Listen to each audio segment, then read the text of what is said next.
Good morning students.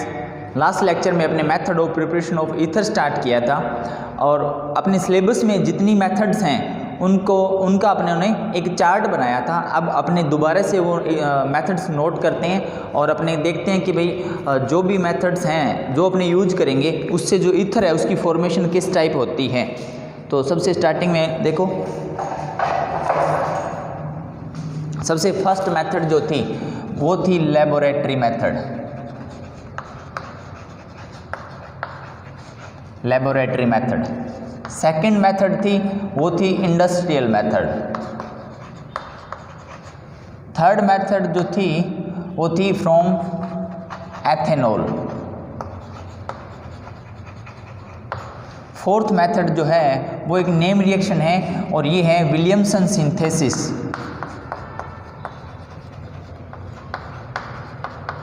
Williamson synthesis. और जो fifth method है वो है फ्रॉम एल्काइल हैलाइड।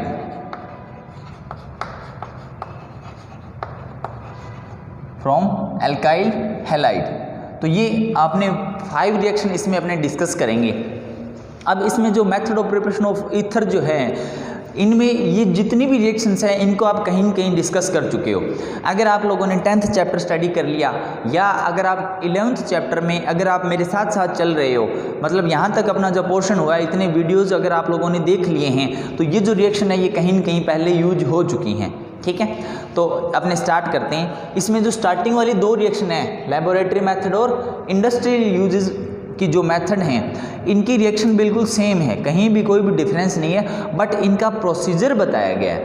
पहले अपनी रिएक्शन करेंगे, 5 टाइप की रिएक्शन डिस्कस करते हैं, उसके बाद अपने नेक्स्ट अपने क्या करेंगे कि ये जो लेबोरेटरी और इंडस्ट्रियल मेथड है इनको एक बार अपने दोबारा से देखेंगे। ओके, तो देखो सबसे पहले स्टार्ट करता हूँ मैं लेबोरेटरी मेथड। अब इस टॉपिक को स्टार्ट करने से पहले मैं बताता हूँ यहाँ पर ईथर का अपने को सिर्फ एक ही कंपाउंड यूज करना है और वो है die ethyl ether. Die ethyl ether की मेथड्स ऑफ प्रिपरेशन पढ़ेंगे अपने और जो केमिकल प्रॉपर्टीज है वो भी अपने डाई एथिल ईथर की ही डिस्कस करेंगे। मतलब ईथर का जो और कोई भी यौगिक आप लोगों ने यहाँ पे न तो बनाना है मेथड में और न ही उसका जो रासायनिक गुण है उनको पढ़ना है। ठीक है, तो अपने सिलेबस में सिर्फ एक ही ईथर है और वो कौन सा है, अपने बात करते हैं डाई एथिल ईथर। अब डाई एथिल ईथर जो है उसका अपने को फॉर्मूला आना चाहिए। डाई एथिल का मतलब क्या होता है, जैसे CH3 CH2O CH2 और CH3, ये अपना एक ही ऐसा कंपाउंड है जो अपने सिलेबस में है।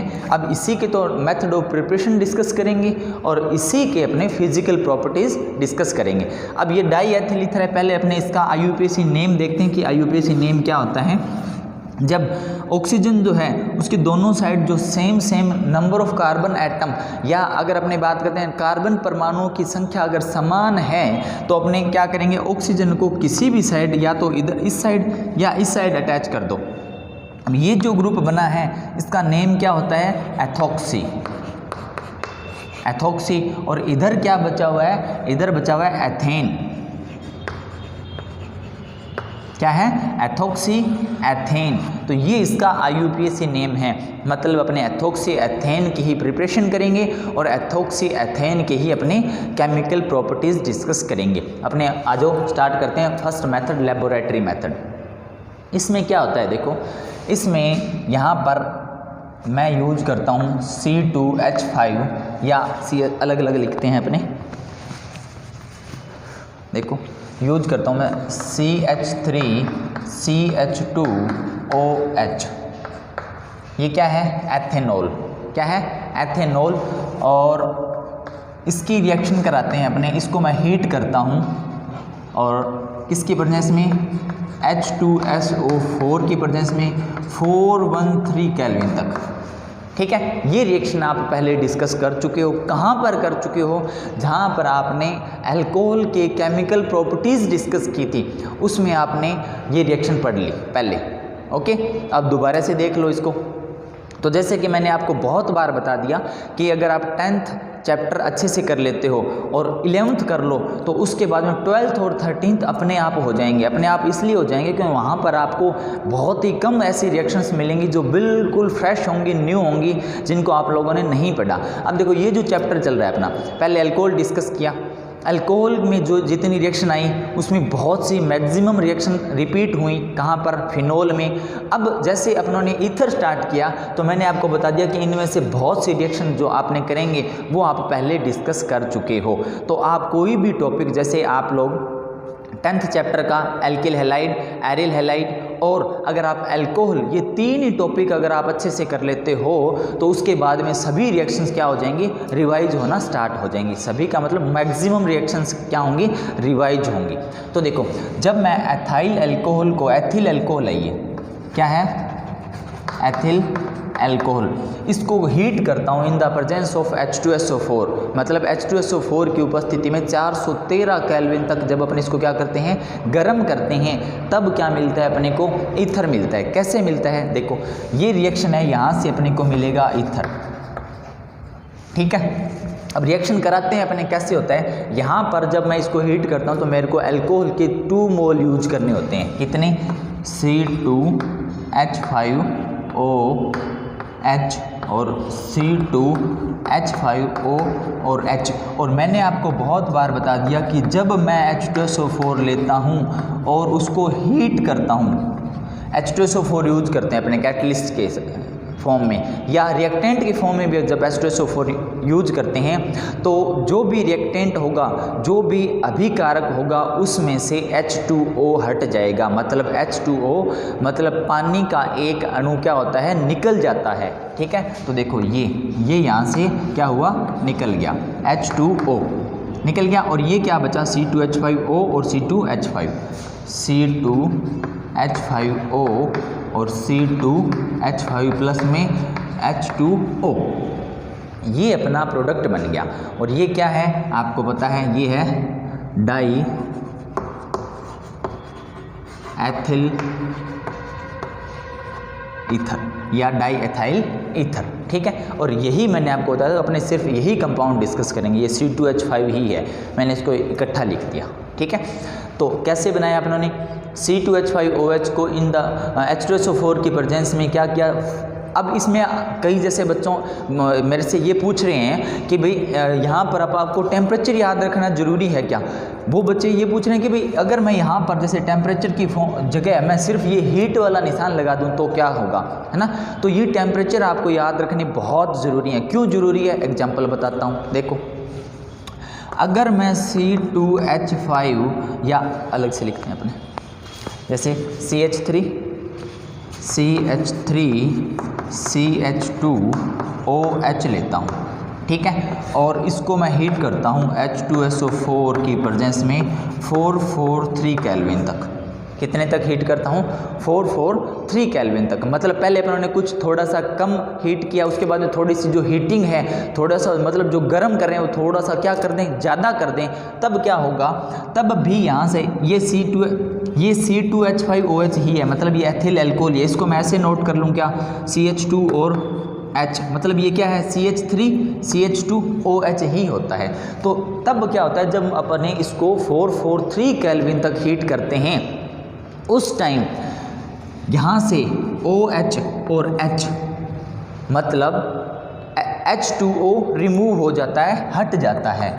अब आप कहोगे भाई यहाँ भी H2O हटा था, यहाँ भी H2O हटा है। तो देखो यहाँ तो इस रिएक्शन में जो H2O रिमूव हुआ था, हटा था, वो उसके लिए अपने को एथिल अल्कोहल के 2 मॉलिक्यूल्स यूज करने पड़े, ठीक है। कितने अणु यूज करने पड़े अपने को, 2।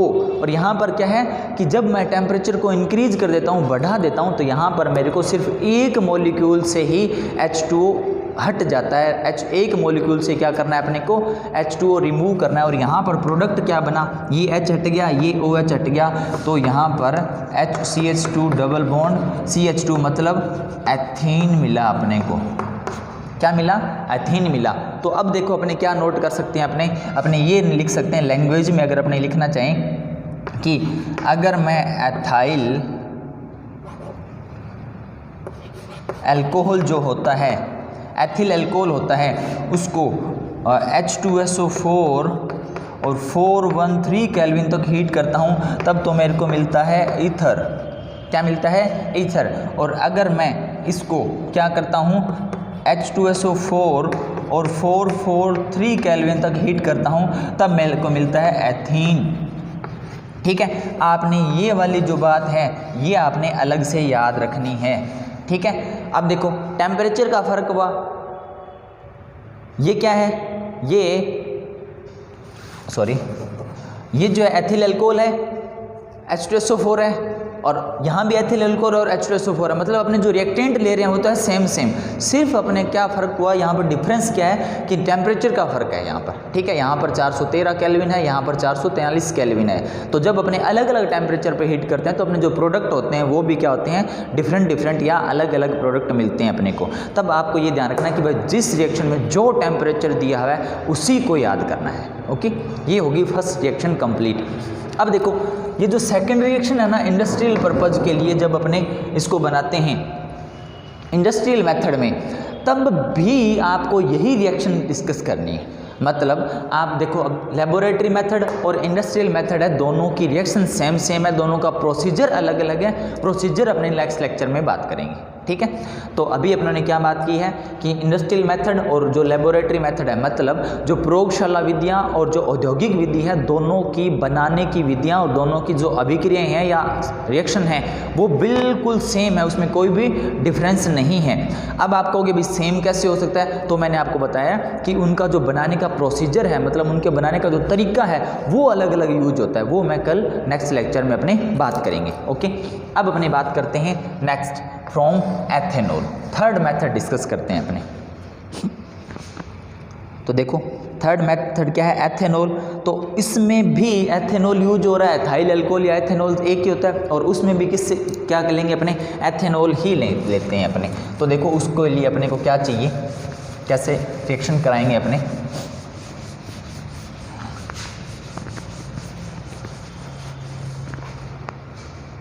देखो नेक्स्ट रिएक्शन है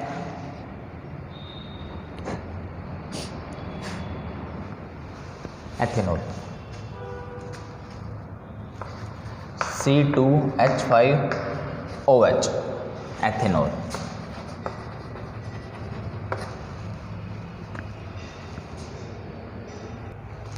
अब थर्ड मेथड जो है एथेनॉल, इसके लिए मेरे को क्या चाहिए, यहाँ पर भी अपने एथेनॉल को हीट करना है, गर्म करना है, और वो कितना करना है, वो अपने को करना है 523 kelvin in the presence of Al2O3। Alumina होता है, ये क्या होता है, एल्यूमिना। ठीक है, ऐसे लिखते हैं अपने। अब क्या करेंगे अपने, एथेनॉल को हीट करेंगे 523 केल्विन पर, और किसकी प्रेजेंस में, एल्यूमिना की उपस्थिति में गर्म करते हैं।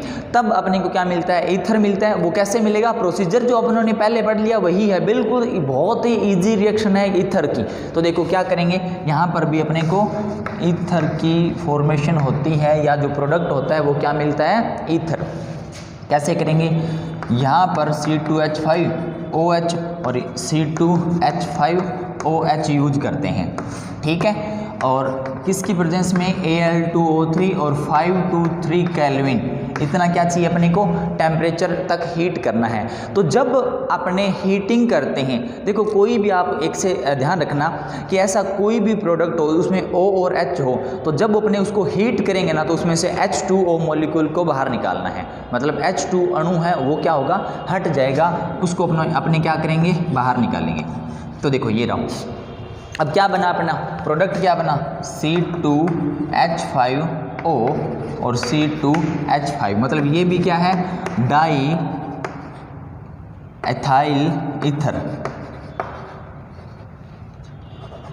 डाई एथाइल ईथर है ये। ओके, तो अब क्या होता है, इसमें भी एक दूसरी कंडीशन आती है। कौन सी कंडीशन, कि जब अपने इसको ज़्यादा और ज़्यादा हीट करेंगे तब क्या होगा, देखो जो अपनों ने लास्ट रिएक्शन में किया था वैसे ही होगा, बट आपको सिर्फ यहाँ पे टेम्परेचर याद रखना है। क्या याद रखना है कि अगर मैं CH3CH2OH का 1 मॉलिक्यूल लेता हूँ, एक ही मॉलिक्यूल, और इसको मैं हीट करता हूँ in the presence of Al2O3 और 653 केल्विन तक।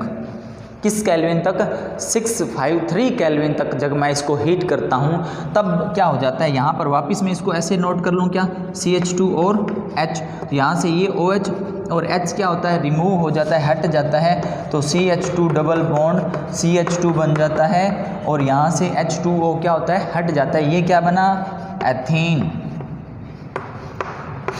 ठीक है, तो लास्ट जो रिएक्शन पड़ी थी तो देखो 1, 2 और 3 रिएक्शन बिल्कुल सेम है, थोड़ा सा डिफरेंट है। स्टार्टिंग वाली जो 2 रिएक्शन है उसमें तो अपने जो कैटलिस्ट यूज करेंगे, जो उत्प्रेरक यूज करेंगे वो तो करेंगे अपने कंसंट्रेट H2SO4, शानदार H2SO4 यूज करेंगे, ओके।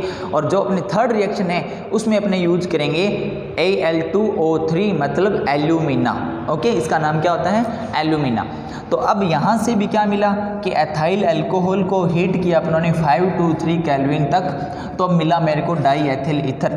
और अगर एथिल अल्कोहल को मैंने हीट किया 653 केल्विन तक, तब मेरे को क्या मिला, एथीन मिला। ठीक है, तो जैसे मैंने आपको स्टार्टिंग में बताया था कि एथिल जो डाई एथिल ईथर है उसकी जो मेथड ऑफ प्रिपरेशन है वो बहुत ही इजी है। अगर आप कंटिन्यू साथ साथ वीडियोज़ वगैरह देख रहे हो, पढ़ रहे हो, तो शायद इनसे इजी रिएक्शन अभी तक नहीं आई होंगी। ठीक है, तो ये सेकंड रिएक्शन होगी यहाँ पर कंप्लीट। इसमें एक नई बात है थोड़ी सी आपको ये बतानी है कि जैसे देखो बात सुनो, यहाँ पर भी क्या हुआ था, H2O हटाता, H2O हटाता। तो देखो ये रिएक्शन कैसी होती है, सपोज दैट ये मेरे पास एक टेस्ट ट्यूब है, मतलब ये मैंने एक परखनली ली, ठीक है, इसमें मैंने क्या किया, कर दिया एथिल अल्कोहल डाल दिया, क्या डाल दिया, एथिल अल्कोहल, और इसी में मैंने क्या डाला, Al2O3 एल्यूमिना डालकर गर्म कितना किया, 523 केल्विन तक मैंने क्या किया, इसको हीट किया। ठीक है, तो अब जो रिएक्शन हुई उसमें से H2O अलग हो गया और डाई एथिल ईथर क्या होगा, अलग हो गया। तो अब देखो ये जो अपनी टेस्ट ट्यूब है, जो परखनली है, अब ये जो प्रोडक्ट बना है कौन सा, डाई एथिल ईथर, और जो H2O वो इसी के अंदर ही है ना, मतलब डाई एथिल ईथर के साथ क्या मिला हुआ है, यहाँ पर H2O मिला हुआ है। अगर अपने को यहाँ से ये कहे कि भाई यहाँ से आपको H2O को हटाना है, मतलब जो डाई एथिल ईथर है उसको ड्राई करना है, अभी यहाँ पर ड्राई मतलब शुष्क करना है, तो पानी मिला हुआ है, मतलब ये क्या है, नम है, नमी है इसके अंदर, डाई एथिल ईथर के अंदर। ठीक है, मॉइस्ट है ये, तो इसको अपने क्या करें कि भाई इस H2O को यहाँ से हटाना है, रिमूव करना है, और ये जो डाई एथिल ईथर आपका जो प्रोडक्ट बन रहा है उसको जो बिल्कुल क्या करो, ड्राई करो। तब मैं यहाँ पर एक और जो कैटलिस्ट है वो यूज करता हूँ, और वो होता है CaCl2 कैल्शियम क्लोराइड। इसका क्या काम होता है कि कैल्शियम क्लोराइड जो मैंने लिया है ना, ठीक है, वो कैल्शियम क्लोराइड वो क्या करेगा, यहाँ पर ये जो H2O बनेगा ना, वाटर मॉलिक्यूल जो भी बन रहा है उसको क्या करेगा, एब्जॉर्ब कर लेगा, उसको सोख लेगा। तो यहाँ पर अपनी जो टेस्ट ट्यूब थी उसमें सिर्फ क्या बचेगा, डाई एथिल ईथर बचेगा, और जो डाई एथिल ईथर बचेगा वो क्या होगा, बिल्कुल मॉइस्ट हो जाएगा, सॉरी बिल्कुल क्या हो जाएगा, ड्राई हो जाएगा। ड्राई का मतलब बिल्कुल शुष्क हो जाएगा, इसमें पानी बिल्कुल भी नहीं रहेगा। तो ये इसके लिए आपको एक थोड़ी सी नई बात पढ़नी है। अब अपने स्टार्ट करते हैं फोर्थ मेथड, और वो है विलियमसन सिंथेसिस, या इसका एक नेम और होता है, उसको बोलते हैं विलियमसन इथरिफिकेशन सिंथेसिस। तो देखो विलियमसन सिंथेसिस क्या है, सिंपल सा नाम ही बड़ा है, जितना बड़ा इसका नाम है उतनी बड़ी रिएक्शन तो है ही नहीं, बहुत ही ईजी रिएक्शन है, आप लोग पढ़ भी चुके हो ये रिएक्शन। ठीक है, बट आपको अलग टॉपिक में आपने डिस्कस किया था, अब अपने इसको अलग तरीके से पढ़ते हैं। देखो विलियमसन सिंथेसिस, इसमें क्या करते हैं, ये मैंने लिया ROH 2 मोल, कितने मोल, ROH, और यहाँ पर मैंने इसकी रिएक्शन करवाई सोडियम के साथ। ये रिएक्शन मेथड और केमिकल प्रॉपर्टीज ऑफ जो अल्कोहल है उसकी फर्स्ट रिएक्शन है। अगर आपने को याद है, आपने पढ़ी है, तो रिएक्शन विद क्या था, alcohol react with active metal, सक्रिय धातुओं के साथ अल्कोहल की अभिक्रिया, वो अभिक्रिया है ये। ठीक है, तो मतलब ये भी कर चुके हो आप। क्या होगा, यहाँ से H2O हट जाता है, H2O क्या बनता है, हट जाता है, गैस है H2O, H2, तो यहाँ से RO और Na मिल जाएगा। H2 था वो क्या हो गया, हट गया, तो RO क्या मिला, Na, इसका नाम क्या होता है, सोडियम एल्कोक्साइड, सोडियम एल्कोक्साइड। अब आपको ये ध्यान हुआ होगा, अगर आपने इसको थोड़ा ध्यान दिया कि इसका जो नेम है वो एल्कोक्साइड, सोडियम एल्कोक्साइड क्यों बोला गया, क्योंकि ये जो है इसको अपने क्या बोलते हैं, RO को एल्कोक्साइड तो बोलते हैं। RO कौन सा ग्रुप होता है, एल्कोक्साइड होता है, और Na क्या है, सोडियम। तो अब ये जो RONA अपने को मिला है, RONA, इसकी रिएक्शन कराते हैं अपने RX के साथ। RX क्या होता है, एल्काइल हैलाइड के साथ। तो जब RX के साथ RONA की रिएक्शन होती है तो ये अलग हो जाता है, क्या, NaX, और अपने को क्या मिलेगा, ROR प्लस में NaX, सोडियम हैलाइड अलग हो जाएगा, और यहाँ पर अपने को जो प्रोडक्ट है वो क्या मिला, ईथर। ठीक है, सिंपल सी रिएक्शन, बहुत ही इजी रिएक्शन, आप कर भी चुके हो ये पहले। क्या था, अल्कोहल की रिएक्शन कराई सोडियम के साथ, अपने को मिला सोडियम एल्कोक्साइड। सोडियम एल्कोक्साइड की रिएक्शन कराई एल्किल हैलाइड के साथ, एल्काइल हैलाइड के साथ। तो जब सोडियम एल्कोक्साइड की रिएक्शन अपने एल्काइल हैलाइड के साथ कराते हैं तो अपना जो प्रोडक्ट होता है वो कौन सा होता है, ईथर होता है। ठीक है, ये जो रिएक्शन अपनों ने की है वो कौन सी है, विलियमसन सिंथेसिस, कंप्लीट। उसके बाद अपने नेक्स्ट और लास्ट रिएक्शन डिस्कस करते हैं, और वो है फ्रॉम एल्किल हैलाइड। तो ये रिएक्शन जो है, अगर आपने 10th चैप्टर डिस्कस किया है तो उसमें आपने ये रिएक्शन डिस्कस कर ली, पढ़ी हुई है आपकी, बस आपको थोड़ा सा रिवाइज करना है। और जैसे मैं आपको बता रहा हूँ कि भाई ये रिएक्शन आपने वहाँ पे उस टॉपिक में पढ़ी है, ये रिएक्शन आपने उस टॉपिक में पढ़ी है, तो आप प्लीज़ वहाँ जाकर एक बार इनको चेक ज़रूर कर लीजिए, क्योंकि अब आपको ये नहीं लगेगी बिल्कुल।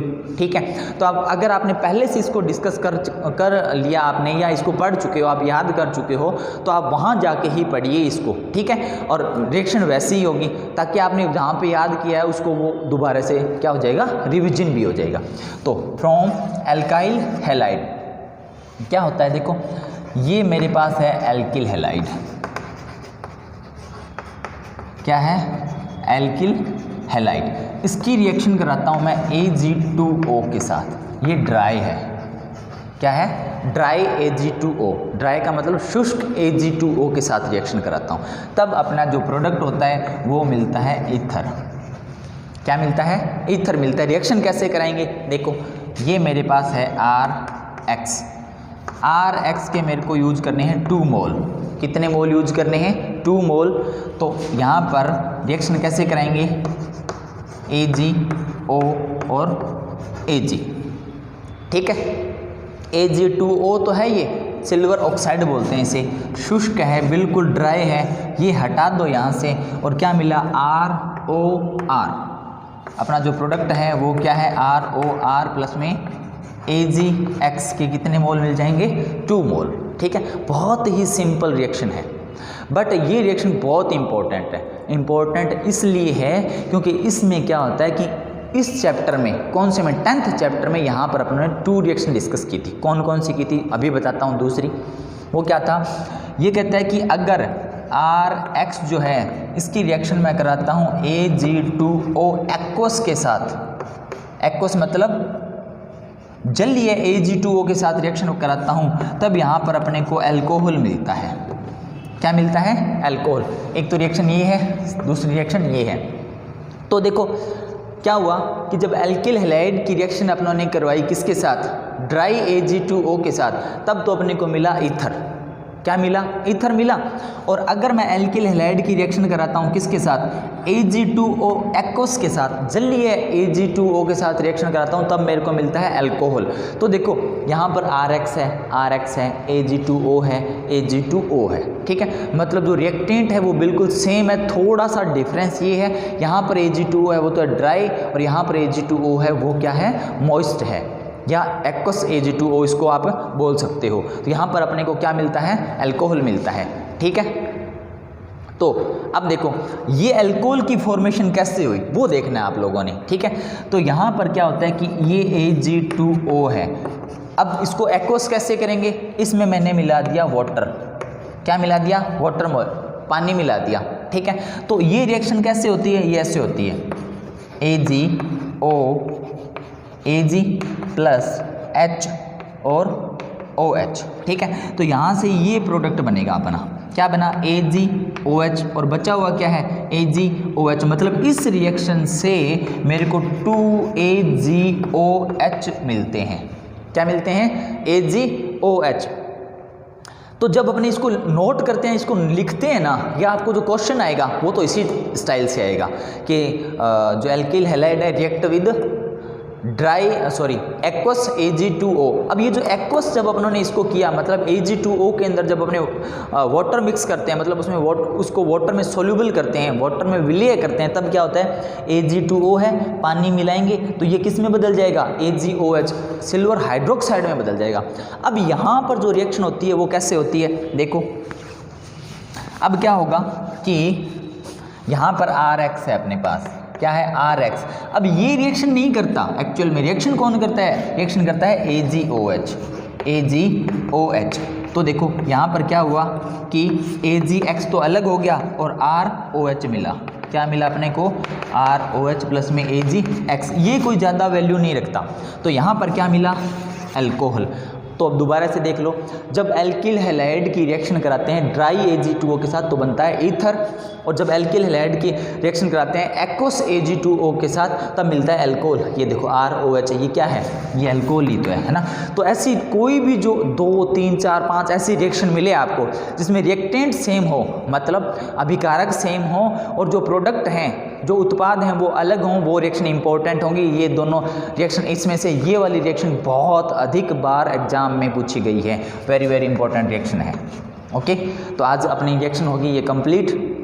अब इसकी लेबोरेटरी और इंडस्ट्रियल मेथड है, उसका जो प्रोसीजर है वो अपने नेक्स्ट लेक्चर में डिस्कस करेंगे। आज के लिए बस इतना ही, थैंक यू।